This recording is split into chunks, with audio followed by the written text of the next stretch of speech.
تلنگانہ کے عازمین حج کے قافلوں کی روانگی کا سلسلہ جاری ہو چکا ہے۔ چنانچہ آج دوسرا، تیسرا اور چوتھا قافلہ تلبیہ کی گونج میں مقدس حج بیت اللہ کے لیے روانہ ہوا۔ حیدرآباد کے حج ہاؤس سے روانہ ہونے والے عازمین حج کے قافلوں کو چیئرمین تلنگانہ حج کمیٹی محمد سلیم نے جھنڈی دکھا کر روانہ کیا۔ حج ہاؤس سے عازمین کی روانگی کا سفر منظر انتہائی جذباتی روح پرور تھا۔ سفید احرام میں ملبوس عازمین کے رشتہ داروں اور احباب نے ان کو بادیدہ نم وداع کیا اور ان سے دعاؤں کی گزارش کرتے رہے۔ اس موقع پر عازمین کی خدمت کے لیے تمام تر ممکنہ اقدامات کیے گئے ہیں۔ عازمین حج کے قافلوں کی روانگی کا آغاز 7 جون سے ہوا، جبکہ 22 جون کو ریاست سے آخری پرواز عازمین کے ساتھ سرزمین حجاج کے لیے روانہ ہوگی۔ ریاست سے جملہ 46 فلائٹس کے ذریعے عازمین حج سفر مقدس کے لیے روانہ ہوں گے۔ نامپلی حج ہاؤس میں عازمین کی روانگی سے قبل ایک تقریب منعقد کی گئی، جس میں مختلف علماء اکرام نے اسلامی عبادت کا تفصیلی جائزہ لیا۔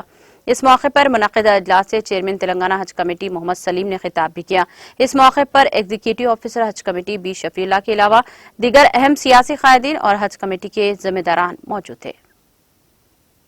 Department, police department, water works, G H M Saudi تک آنے تک، یہاں سے جانے تک جو ہے، پھر ہم لوگ بھی شفیع اللہ صاحب، ہمارے سی او صاحب، میں، ہمارے ممبرس بھی جو ہے رات دن کام کر رہے ہیں یہاں پر، اور ان لوگوں کے لیے بھی آپ دعا کریے۔ اور سب سے پہلی بات آپ لوگوں سے گزارش کروں گا کہ فون یوز مت کریے۔ آپ لوگ شام میں اپنی فیملی سے جو بھی ٹائم ملا بات کر لیجیے۔